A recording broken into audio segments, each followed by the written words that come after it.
નમસ્કાર, CB24 ન્યૂઝમાં હું આલોક આપનું સ્વાગત કરું છું. પ્રધાનમંત્રી નરેન્દ્ર મોદી આગામી 10 જાન્યુઆરીએ ગુજરાતની મુલાકાત લે તેવી પ્રબળ સંભાવના છે, જેને લઈ તંત્ર દ્વારા તૈયારીઓ શરૂ કરી દેવામાં આવી છે. રાજકોટમાં એક ભવ્ય રોડ શો પણ યોજે તેવી સંભાવના છે, જેના માટે તંત્ર દ્વારા તૈયારીઓ શરૂ કરી દેવામાં આવી છે. આ સમિટમાં રાજ્યભરના અનેક ઉદ્યોગપતિઓ હાજર રહેશે, જે રાજકોટને નવા આર્થિક દ્વાર ખોલી આપશે. પીએમ નરેન્દ્ર મોદી આગામી 10 જાન્યુઆરીએ ગુજરાતની મુલાકાત લે તેવી પ્રબળ સંભાવના છે.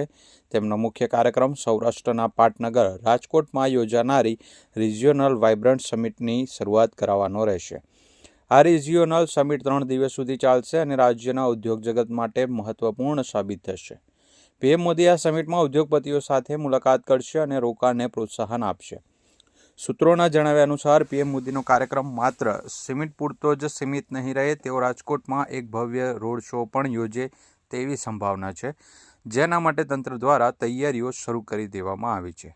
આ સમિટમાં રાજ્યભરના અનેક ઉદ્યોગપતિઓ હાજર રહેશે, જે રાજકોટને નવા આર્થિક દ્વાર ખોલી આપશે.